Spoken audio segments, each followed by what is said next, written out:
Part 1, The Mockery. The observation deck of the Galactic Council's primary station offered a view of 17 different star systems simultaneously, each visible through windows that bent space itself.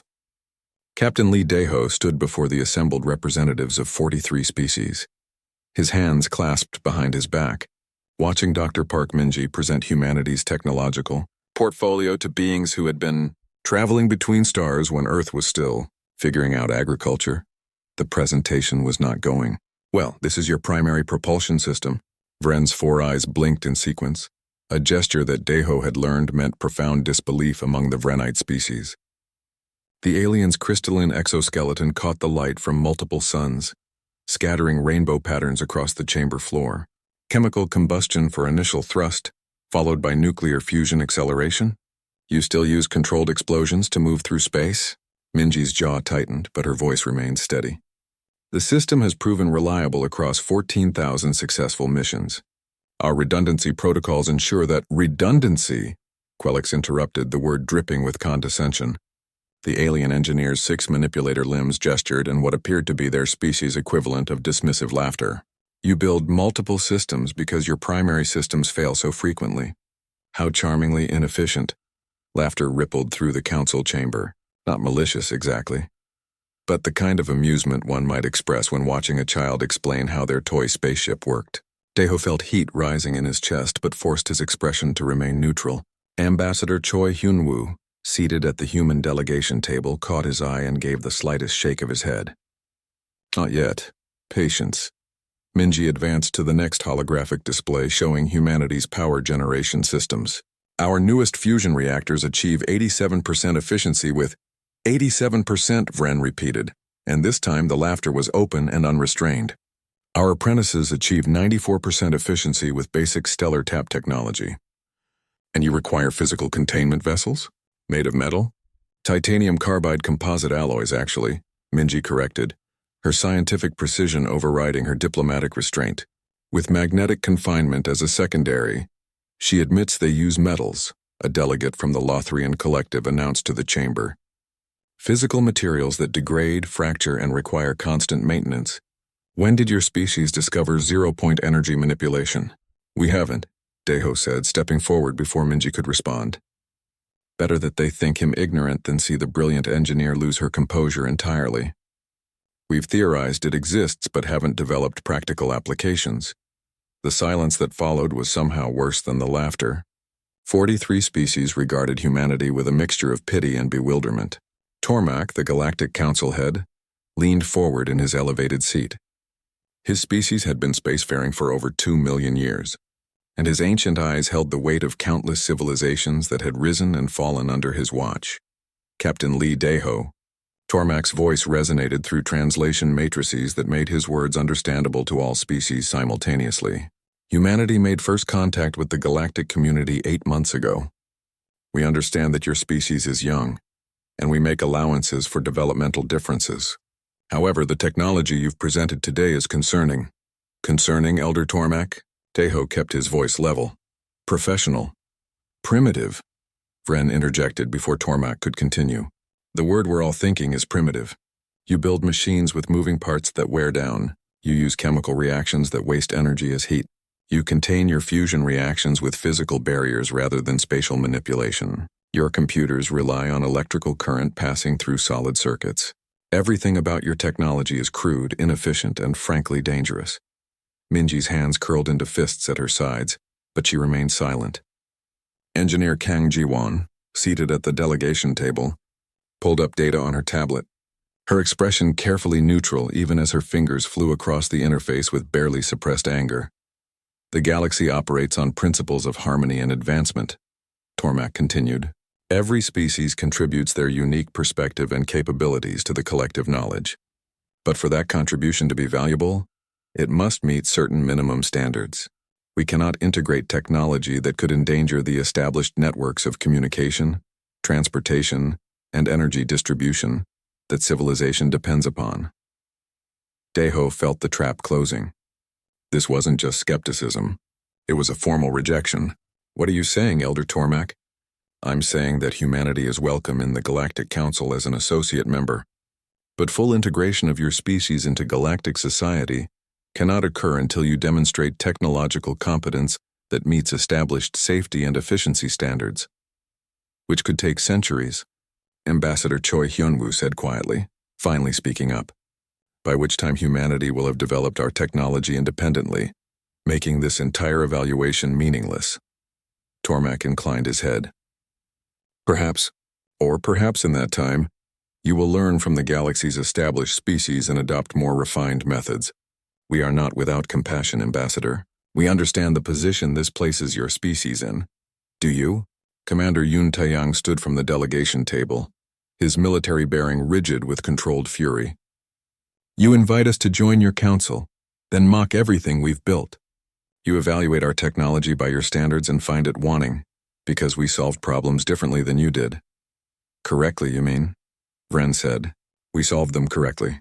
Your species is still stumbling through methods that the galaxy abandoned millions of years ago. It's not personal, Commander. It's simply fact. Daeho placed a hand on Taeyang's shoulder, feeling the tension in the man's muscles. They'd known this might happen. The intelligence reports from humanity's first contact missions had warned them that the galaxy operated on a strict hierarchy of technological sophistication. What they hadn't anticipated was how dismissive, how openly contemptuous the advanced species would be toward human achievements. Is there a path forward? Daeho asked Tormak directly, bypassing Vren entirely. A way for humanity to prove our worth to the Council? Tormak exchanged glances with several other elder delegates. A silent conversation occurred through means humanity couldn't perceive. Quantum entanglement communication, perhaps, or psionic links. Finally, Tormak spoke. There is always a path forward, Captain. In fact, there is a situation that requires immediate attention, one that has stymied our most advanced engineers for 3 galactic cycles. If humanity can solve it, we will reconsider your technological classification. What situation? Minji asked, her scientific curiosity overriding her wounded pride.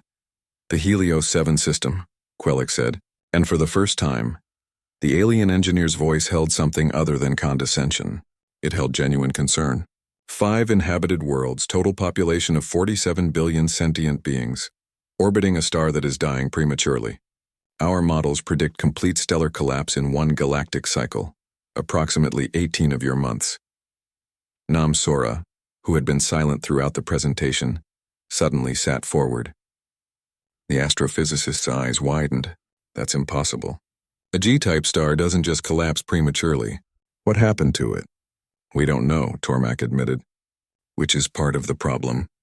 The star is losing mass at an accelerating rate, shedding energy faster than our models can explain. Our best solution is to relocate all 47 billion inhabitants to new worlds. But the logistics alone would take 3 galactic cycles. By then, the star will have become a white dwarf and the system will be uninhabitable. You could build an artificial sun, Minji said immediately. Sustained fusion reaction at stellar scale, positioned at the current star's location, to maintain the orbital mechanics of the inhabited worlds. Such technology requires zero-point energy. Manipulation at scales that would take decades to construct, Quellic said. We're already working on it, but time is not on our side. The resource expenditure alone is beyond any single species' capacity. We're pooling resources from 12 different civilizations, and even then, success is uncertain. Daeho saw the trap again, saw it clearly now. This wasn't an opportunity. It was a test designed for humanity to fail. They were being given an impossible problem that the galaxy's most advanced species couldn't solve. With a timeline that made success virtually impossible, using technology humanity didn't possess. What happens if we can't solve it? He asked. Then humanity remains an associate member, Tormak said, free to develop independently, but excluded from galactic infrastructure, trade networks, and knowledge exchange. Not a punishment, Captain, simply a recognition of reality. The galaxy operates at a certain level, and until humanity reaches that level, full integration would be detrimental to both parties. Detrimental to us, you mean? Taeyang said bitterly. To everyone, Tormak corrected gently. Your technology is incompatible with ours, Commander. Imagine if we allowed your ships to dock at stations designed for zero-point energy systems. Imagine if we integrated... Part 2. The human approach. The human ship resilience floated in the empty space between stars. Inside the main meeting room, Captain Lee Daeho stood in front of a holographic map of the Helios 7 system. His team was arguing loudly about what seemed like an impossible mission. Commander Yun Taiyang stopped pacing and turned to face Dr. Park Minji. His voice was sharp with frustration. A Dyson sphere only exists in old science books. No one has ever built one. Even the aliens with their fancy technology think it cannot be done. Minji looked up from her tablet. Her eyes were tired but determined. The aliens think it is impractical because they think about building in the wrong way. They want one perfect solution, one giant machine that does everything. That is not how humans build things. Namsora studied the calculations on her screen. She had been working for 16 hours straight without sleep. Explain this to me again. You want to build 300 million square kilometers of solar panels around a dying star. In 18 months, not a perfect sphere, Minji said quickly. That is the mistake. We do not need perfection. We need something that works. We build a swarm of millions of independent panels. They orbit the star and catch enough energy to save the 5 planets. Engineer Kang Ji-won pulled up manufacturing reports. Millions of panels. We have 14 factory ships in our fleet. Even working at full speed, making one panel every 2 minutes, we would need 400 years to make enough. That is if we build them on our ships, Minji replied. But we will not do that. We build automated factories near the asteroids in Helios 7. Each factory makes more factories and also makes panels. The number grows fast. This is how we changed Mars into a livable planet. We used thousands of small, simple machines instead of one big station. Ambassador Choi Hyun-woo had been listening quietly. Now he spoke in his careful diplomatic voice. Dr. Park, I understand your plan, but I must think about politics. The Galactic Council expects us to fail. If we try this Dyson sphere idea and it does not work, we will prove that they are right about us. They will say humans are reckless and stupid. What else can we do? Captain Daeho asked his ambassador. The council's own engineers said building an artificial sun would take decades. Moving 47 billion people is impossible in the time we have. What other choices do we have? Hyun-woo raised his hands in a gesture of helplessness. We admit this task is too hard. We ask for more time. We request help from the advanced species. There are diplomatic ways to handle this that do not require attempting the impossible. Taeyang's voice was bitter, which means we stay exactly where we are now. Associate members, second-class citizens, forever grateful for whatever small gifts the advanced civilizations give us. I am trying to protect humanity's future, Hyun-woo protested. One big failure could keep us out of galactic society for centuries. So could succeeding, Minji said softly.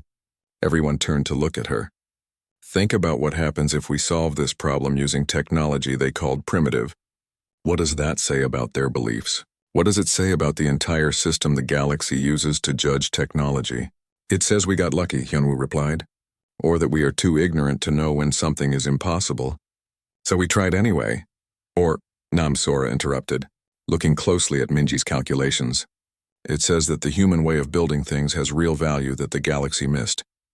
Dr. Park, these numbers show something interesting. You are not just building a Dyson sphere. You are building it using distributed systems.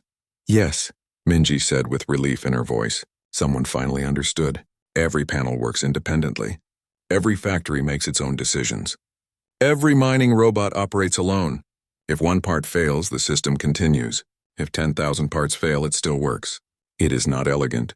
It is not efficient by galactic standards, but it is strong in ways their technology is not. Kang Ji-won was nodding now. We could use the same automation programs we made for deep space mining. Simple programming, backup systems, mechanical parts that other robots can fix or replace. Nothing fancy, nothing that needs zero-point energy or quantum consciousness. Just good old human engineering, Taeyang said. For the first time since they left the council chamber, he smiled. Crude, inefficient, and absolutely reliable. Can this actually work? Daeho asked, looking at Namsora. Not in theory, really. Can we build enough of this sphere to catch enough solar energy to save Helios 7 in 18 months? The astrophysicist worked in silence for several minutes. Her fingers moved quickly across her tablet as she ran test after test. Everyone in the conference room waited. Finally, Sora looked up. If we start with 12 seed factories and they replicate at the same rate as the Mars terraforming project, we can cover about 42% of the star's surface in 17 months. That gives us 1 month for problems, which will definitely happen. 42% coverage should catch enough energy to save the system and power all 5 planets. Should? Hyunwoo asked with concern. This is astrophysics, Ambassador, not simple math. I can give you probabilities, not guarantees. But yes, the numbers support this plan. It is actually brilliant. Sora looked at Minji with new respect. The aliens dismissed Dyson spheres because they tried to design them as one single megastructure. One unified design, one control system, elegant integration. That is exactly wrong for something this big. You are proposing a swarm, a collective. It is not a structure at all. It is an ecosystem of machines. An ecosystem built with garbage technology, Minji said. Chemical rockets, mechanical mining, physical solar panels, electrical circuits. Everything they laughed at us for using. There is still the problem of secrecy, Kang Ji-won said.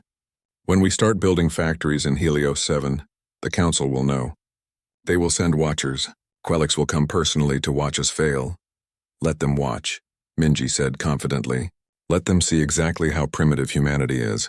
They will see scattered construction, chaotic deployment, inefficient processes. They will see everything they believe about us confirmed, right until the moment we activate 42% of a Dyson sphere and save 47 billion lives using technology they think is obsolete.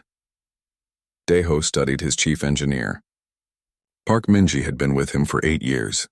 Through first contact with aliens, through humanity's awkward entry into galactic society, through every disappointment that came from being the newest and least advanced species in a galaxy of ancient civilizations. She had endured mockery and dismissal.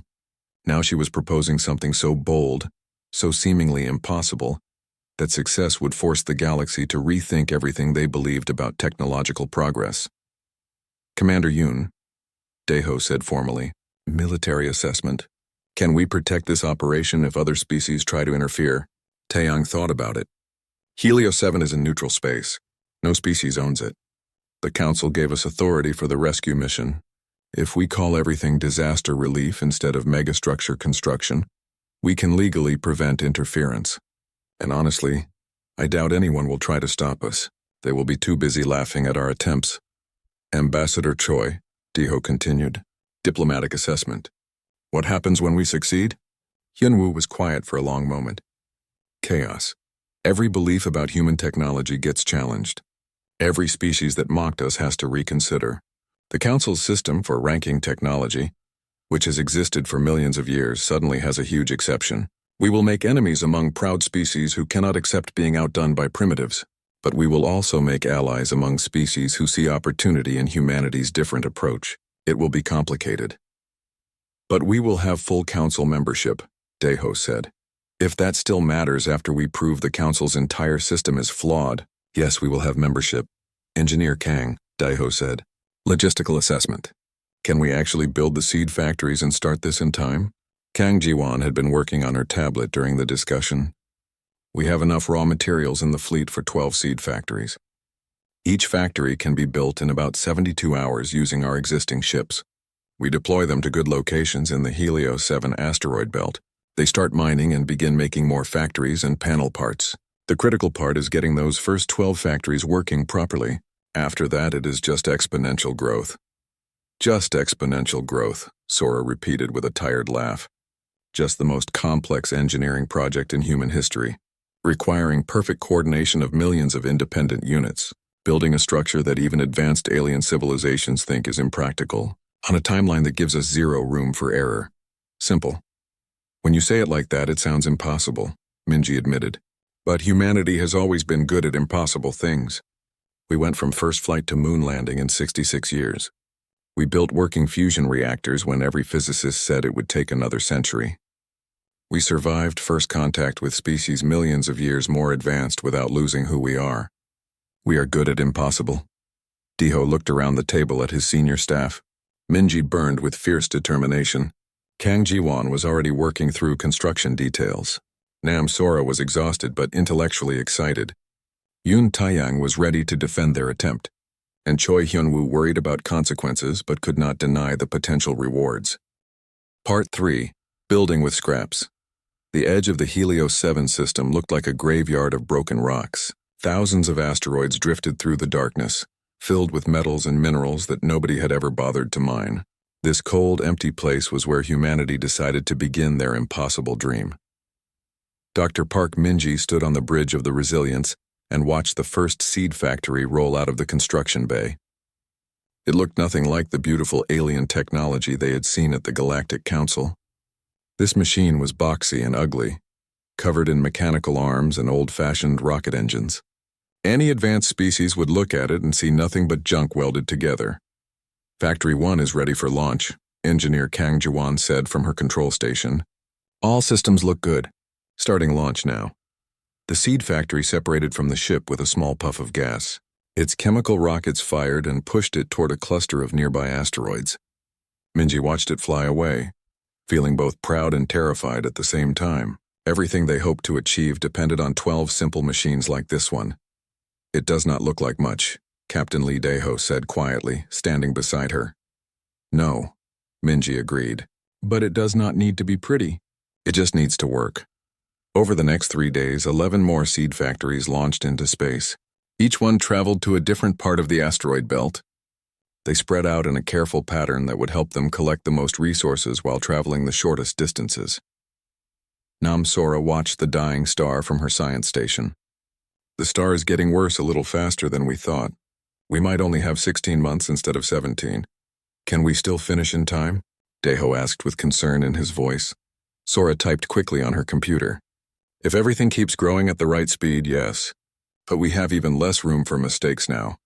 3 days after launch, Factory 1 reached its asteroid. Metal arms stretched out and began drilling into the rocky surface. The factory started mining iron, silicon, titanium, and rare earth metals. Inside its rough processing chambers, raw materials were cleaned and shaped using methods that would make alien engineers laugh. Heat treatment, chemical separation, physical hammering and molding, no fancy matter replication, no quantum assembly, just good old metalworking. 20 hours later, Factory 1 made its first mining drone. The small robot was even uglier than the factory that built it.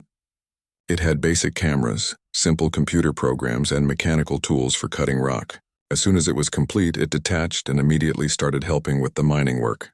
One drone, Commander Yoon Taeyang said flatly. Only a few million more to go. Just watch, Minji said with quiet confidence in her voice. 40 hours after that, Factory 1 made its second mining drone. Then 12 hours later, it made a third. The construction got faster as the factory learned better methods and as more drones helped gather materials. 6 days after landing on the asteroid, Factory 1 reached its first major goal. It finished building Factory 13, a perfect copy of itself. There, Minji pointed at the screen with excitement. That is how we win. Not by being fast, by copying ourselves over and over. Factory 13 separated and flew to another asteroid. Now 2 factories were mining and building. Soon the number would double again. 2 becomes 4, 4 becomes 8, 8 becomes 16. The growth would speed up until the entire asteroid belt buzzed with activity. But not everyone was impressed by what they saw. Quelix arrived 3 weeks after the project started. The alien engineer's ship was a beautiful work of art, all smooth curves and glowing energy fields. It made the human ships look like flying garbage dumps, which Minji thought was probably accurate. I have come to watch your progress, Quelix announced over the radio. The Council is curious about how humanity plans to solve the Helios 7 problem. You mean they want to watch us fail? Taeyang whispered under his breath. You are welcome to observe everything, Daeho replied in his diplomatic voice. We are not hiding anything.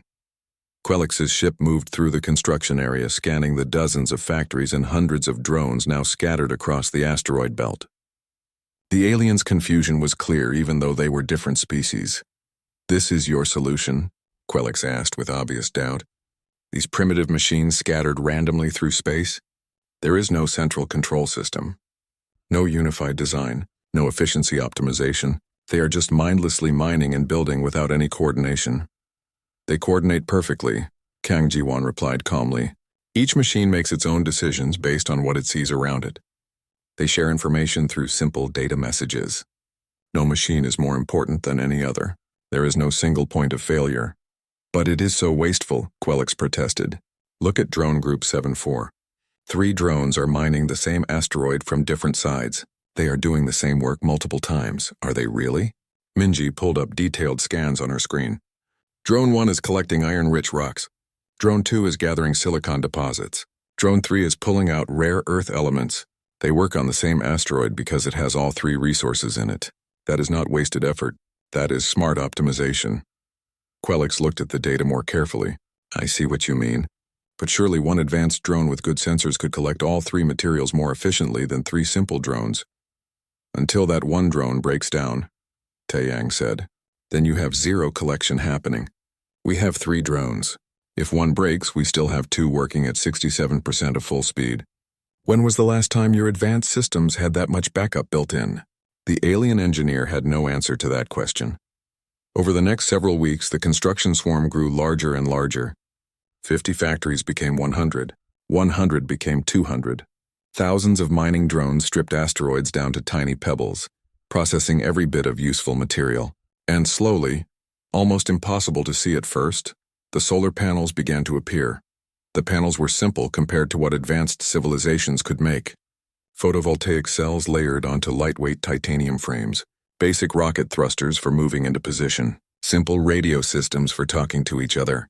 Each panel measured 300 meters across and weighed only 40 tons. They were cheap, simple, and easy to make in huge quantities. Your panels only have 74% efficiency, Quelix observed during another inspection visit. Our standard collectors work at 98% efficiency. How much does one of your collectors weigh? Minji asked. About 200 tons for a standard unit. And how long does it take to build one? Quelix paused before answering. With proper facilities, maybe 16 hours. We can build 5 of our panels in 16 hours using only 1/10 of the materials, Minji explained. Your panel works better individually, but ours are better when you measure materials used and construction time. When you need to build billions of something, that kind of efficiency matters more. The alien engineer looked at the humans with what might have been respect. You have optimized for scale instead of performance. It is an interesting choice. It is the only choice that works for what we are trying to do, Namsora added. You cannot build a Dyson sphere with expensive, fancy technology. The cost and resources would be impossible. But with cheap, simple parts, it becomes possible. As weeks turned into months, everyone could see the true size of the human operation. The construction swarm had grown to over 1,500 factories and 30,000 drones. Panels began spreading out around the dying star, moving into orbital paths that Sora and her team had carefully calculated. Quelix brought other alien observers with him on his next visit. Engineers from a dozen different species came to see the project. Their reactions ranged from confusion to dismissal to real curiosity. Most could not believe what they were seeing. It is complete chaos, one engineer said loudly.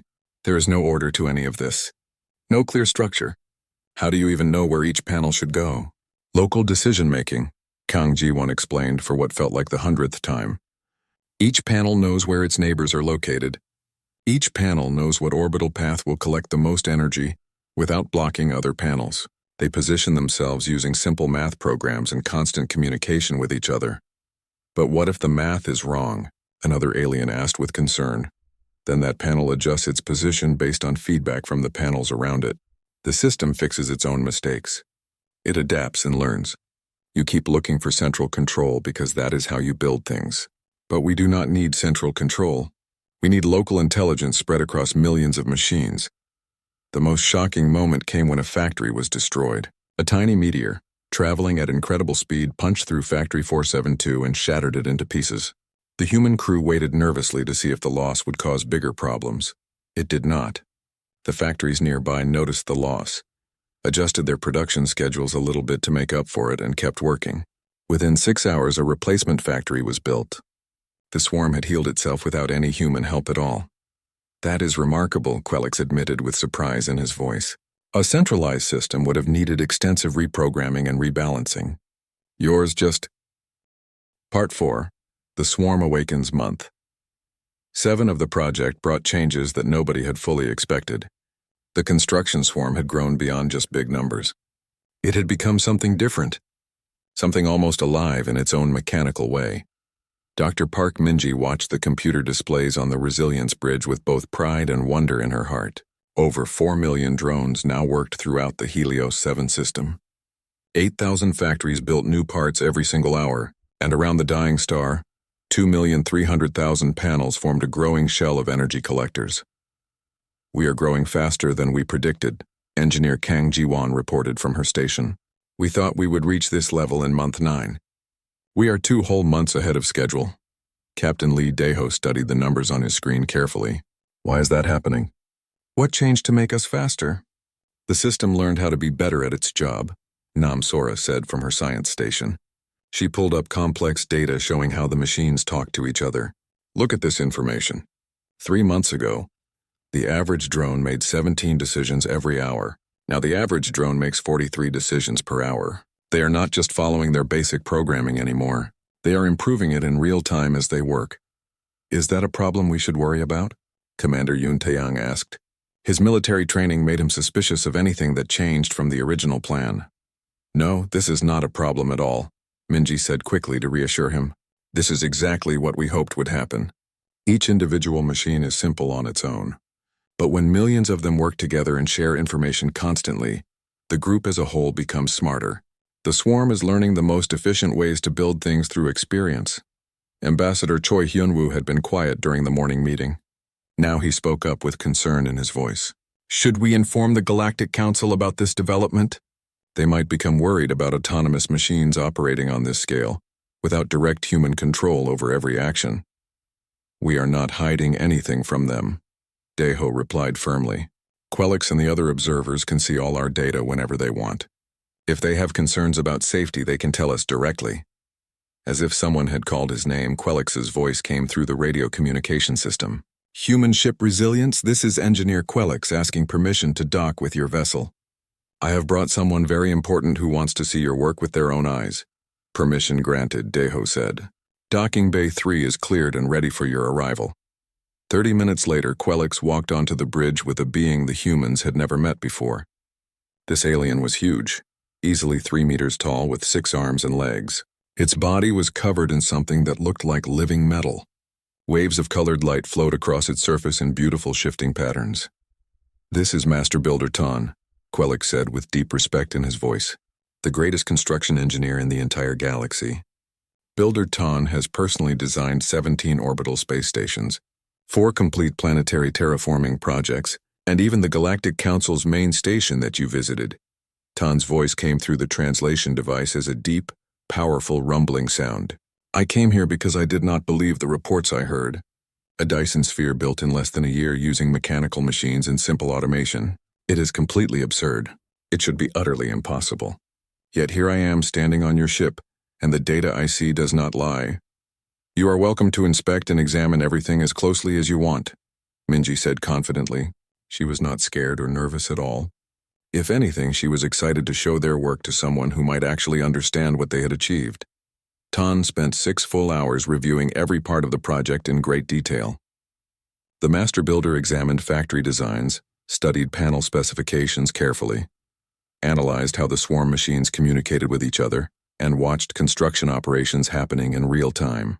Minji, Kang Ji-won, and Sora answered hundreds of technical questions patiently. Finally, Tan spoke again in a thoughtful voice. I need to understand your basic philosophy of building. When I design a structure, I calculate every single part exactly. I know precisely where each piece belongs and exactly why it goes there. I optimize everything for maximum efficiency with minimum waste. But you have done the complete opposite of everything I would do. You waste materials on having backup systems. You waste energy on having many separate processors instead of one central brain. You sacrifice individual efficiency to make the collective stronger and more resilient. Why do you deliberately do this? Because perfection is fragile and breaks easily, Minji answered honestly. Your designs are beautiful works of art. Each part is exactly what it needs to be and nothing more. But what happens when something unexpected occurs? What happens when one critical part breaks down?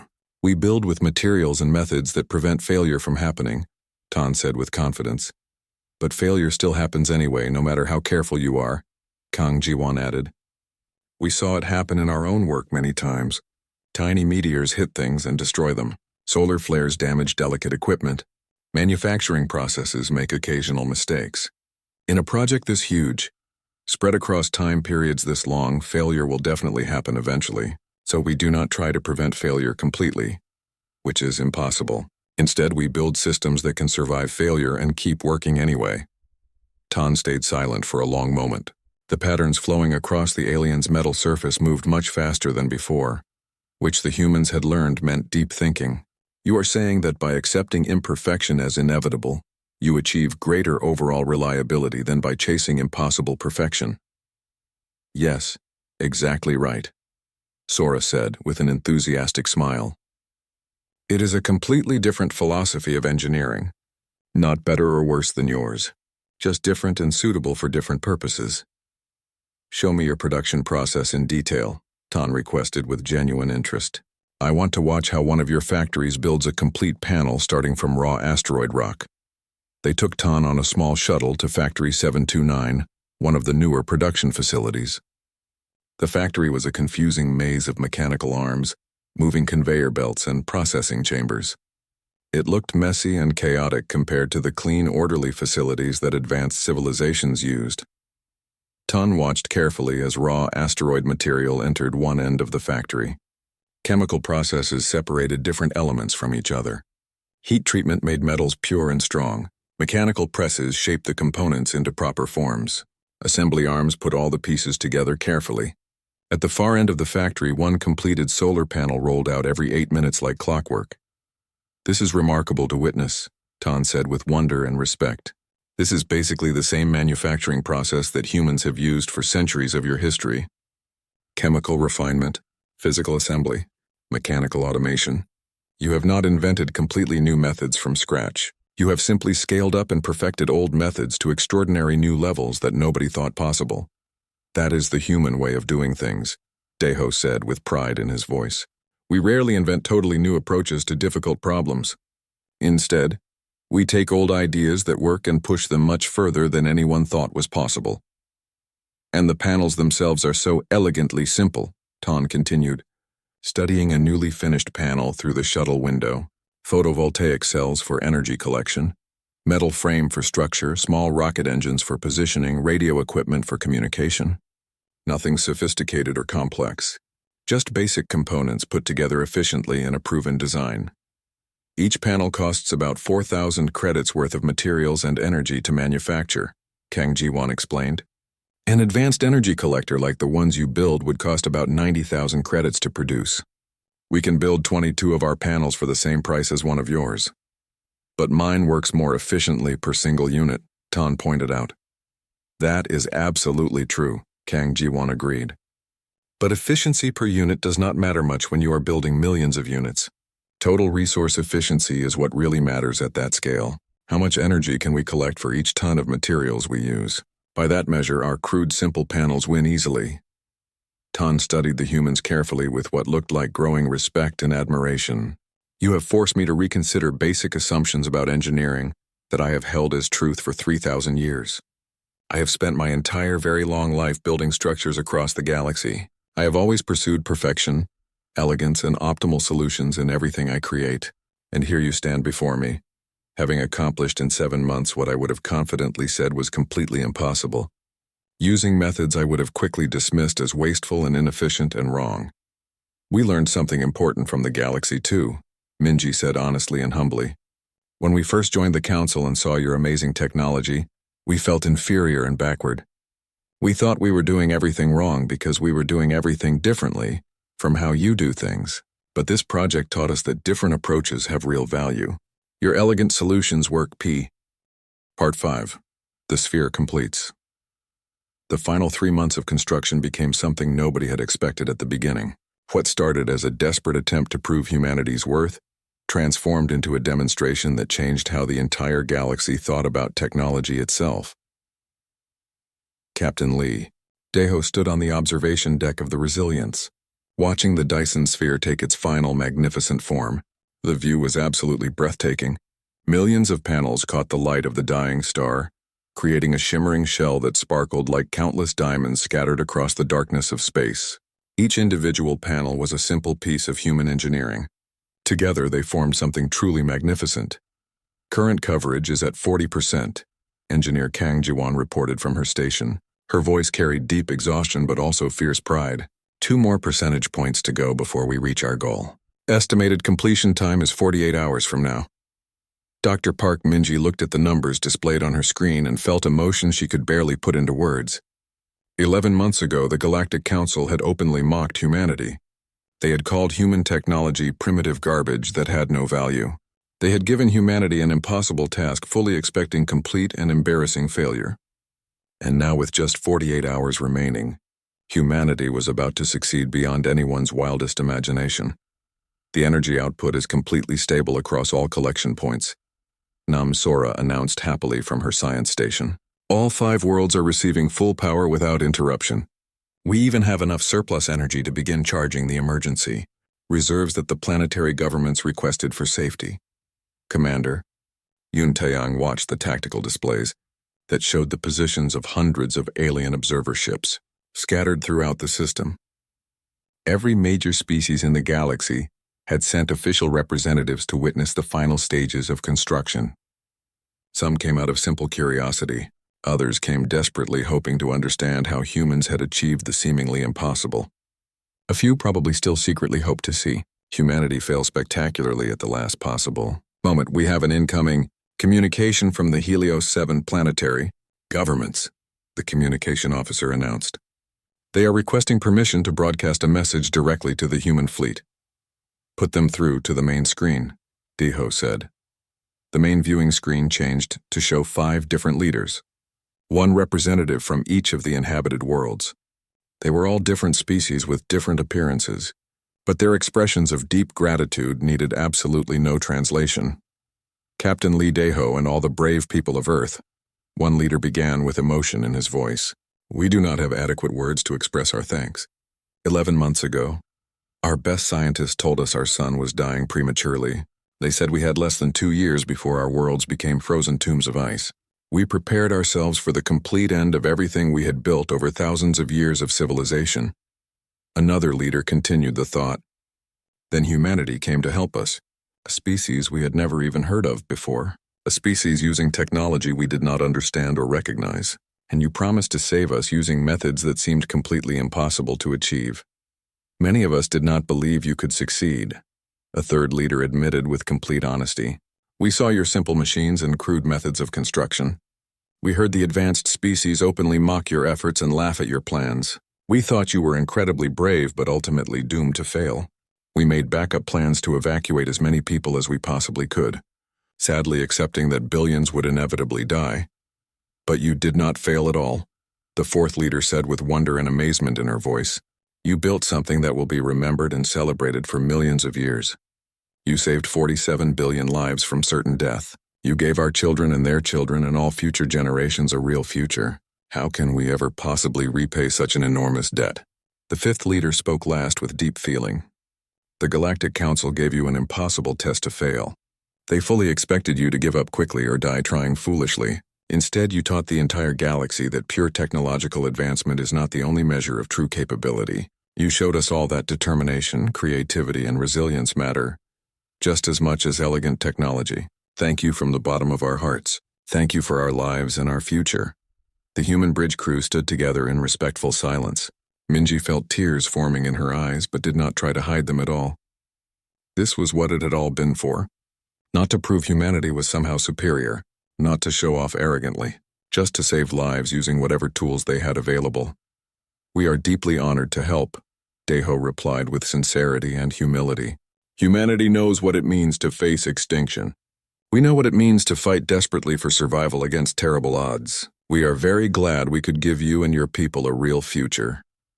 As the communication ended, Ambassador Choi Hyun-woo spoke quietly to the captain. That message will be broadcast across the entire galaxy within hours. Every species will hear those words. Every species will know that humanity succeeded where their own advanced civilization said success was completely impossible. Good, Taeyang said firmly, without hesitation. Let them know what we accomplished. Let them remember this moment. The final 2 days of construction passed in a blur of constant activity. The swarm worked at absolute maximum efficiency, carefully placing the last remaining panels into their precise orbital positions. Each panel had to be positioned exactly right to maintain the stability of the entire structure and optimize total energy collection. Quelix visited the Resilience one final time before completion. The alien engineer who had once mocked humanity's crude methods now spoke with genuine respect and deep humility in his voice. "I owe you and your entire species a sincere apology," Quelix said to the assembled human crew. "I judged your technology harshly by my own narrow standards and found it wanting. I completely failed to see that you were not trying to copy our methods at all. You were perfecting your own unique approach. I learned more from watching this project than I learned in my previous 100 years of formal study." "Your apology is accepted," Minji said graciously. "But we learned important things from you too. Seeing your elegant solutions made us question our own methods carefully. That questioning and self-reflection made us better engineers. Maybe that is the real lesson here for everyone. Every species has something valuable to teach. Every species has something important to learn." Quelix's multiple limbs moved and gestured, and what humans had learned was a sign of deep agreement and respect among his people. Master Builder Tan arrived shortly after, bringing with him an official delegation from the Galactic Council itself. Fren was among them, the proud crystalline being who had laughed hardest and loudest at humanity's first presentation months ago. "Captain Lee Daeho," Tan spoke with formal ceremony. "I come as official representative of the Galactic Engineering Consortium. We have carefully analyzed your Dyson sphere construction from every possible angle. The mathematics are completely sound. The engineering is absolutely revolutionary. The execution is essentially flawless. We hereby officially certify this structure as safe, stable, and suitable for permanent long-term operation." Furthermore, Vren added, and the being's voice carried mixed notes of shame and respect together, "The Galactic Council formally acknowledges that our initial evaluation of human technology was fundamentally flawed and unfair. We judged you by our own standards instead of understanding your unique approach. We offer sincere apologies and official recognition that human engineering philosophy has intrinsic value that the entire galaxy desperately needs. The Council has asked me to inform you," Tan continued seriously, "that humanity is hereby granted full membership status effective immediately. All rights, privileges, and responsibilities of membership are yours. Additionally, the Council formally requests that humanity establish a technology exchange program. We wish to learn your methods while sharing ours with you." Daeho looked at his crew standing around him. Minji, Kangjiwon, Sora, Taeyang, and Hyunwoo. They had worked themselves nearly to death for 11 exhausting months. They had endured constant mockery and doubt from others. They had solved impossible problems nobody thought could be solved, and now they stood proudly on the bridge of a human ship, being offered everything they had fought so hard for. "We accept the Council's generous offer," Daeho said carefully, "but we have some conditions that must be met first." The alien delegation looked surprised and confused. Conditions were not typically part of such formal ceremonies. "Please speak your conditions," Tan said with interest. "First," Daeho began firmly, "the Dyson sphere becomes permanent property of the people of Helios 7. Humanity built it with our own hands, but we built it for them and their future. They maintain it, operate it, and benefit from it forever." "Agreed without hesitation," Tan said immediately. "Second, any species that wishes to learn human construction methods is welcome to do so, but they must understand that our methods require real patience. Distributed systems are not complicated, but they require a completely..." Part 6. The New Paradigm. 6 months after the completion of the Helios 7 Dyson sphere, the galaxy looked very different than it had before. The structure that humanity built had become more than just an engineering achievement. It had become a symbol that changed how entire civilizations thought about progress and technology itself. Captain Lee Daeho walked through the halls of the new Human Technology Institute, built on the moon orbiting Earth. The building was still being finished in some sections, but already it buzzed with constant activity. Engineers from 23 different alien species worked alongside human instructors, learning the principles of distributed systems and resilient design.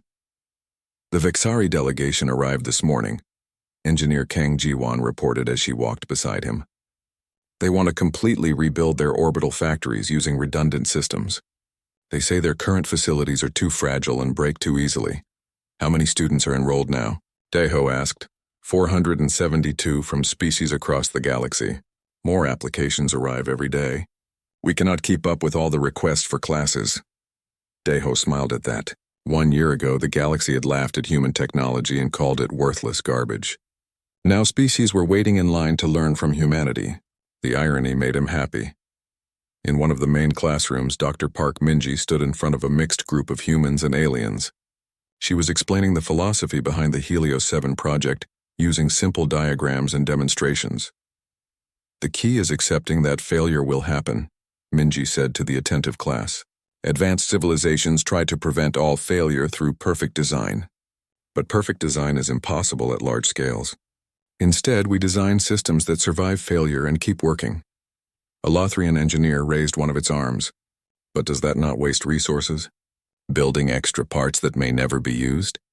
It seems wasteful, Minji agreed. Until something breaks. Then those extra parts save your entire project. We call it insurance, not waste. Another student, a young engineer from Vren's species, asked a question. How do you coordinate millions of independent units?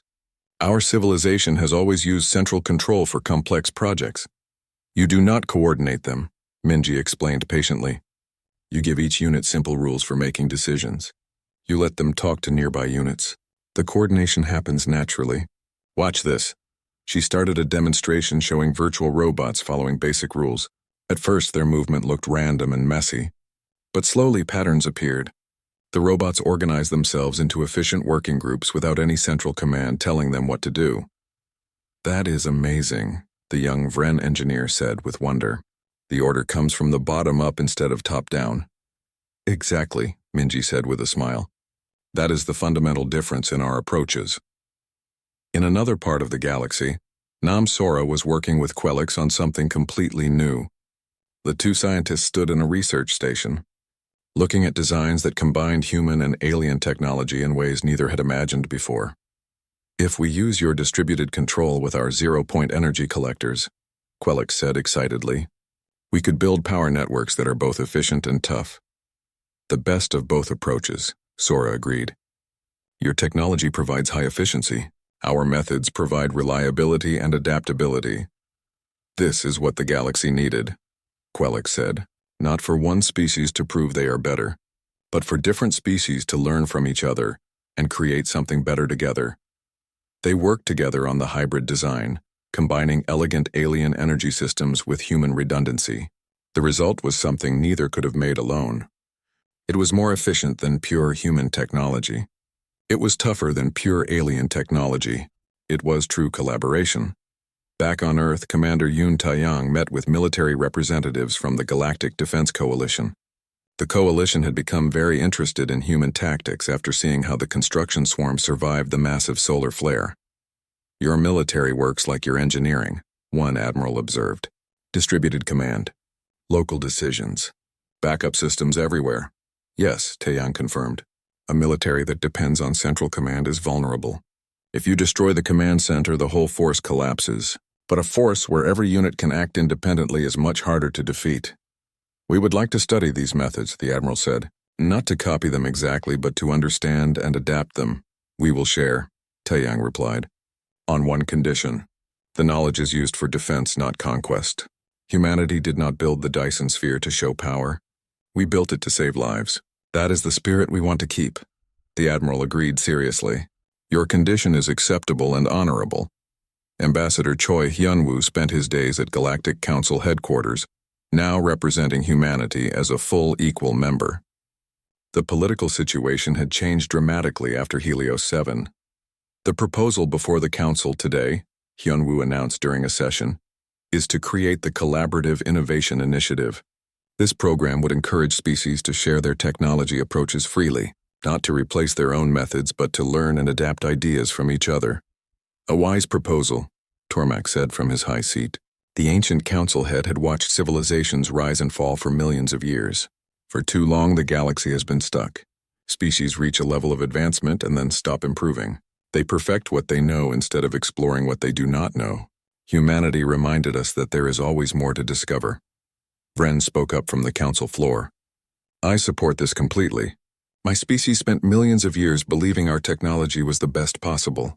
Then humans built a Dyson sphere in less than a year, using methods we dismissed as primitive. That experience taught us that wisdom and advancement are not the same thing. The vote passed unanimously. The galaxy was changing, opening itself to new ideas after countless years of rigid thinking. Master Builder Tan visited the Helios 7 system regularly now. The ancient engineer had become fascinated by the Dyson sphere, studying it to understand every detail. "It is alive in a way my structures never are," Tan said to Deho during one visit. "My buildings are static and unchanging, beautiful but frozen in time. Your sphere adapts constantly. Panels adjust positions. The system improves itself. It learns and grows.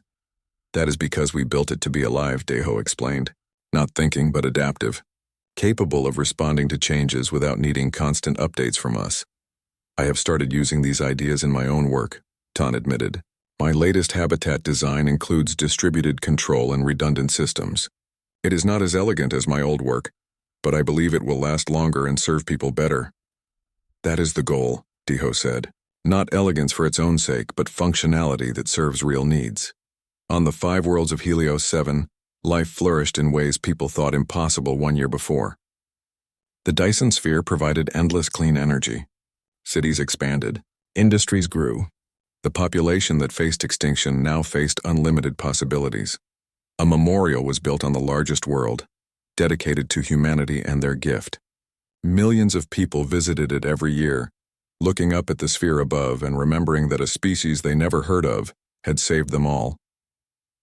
Back at the Human Technology Institute, Minji finished her class. As students left discussing what they learned, she felt deep satisfaction. This was how you changed a galaxy.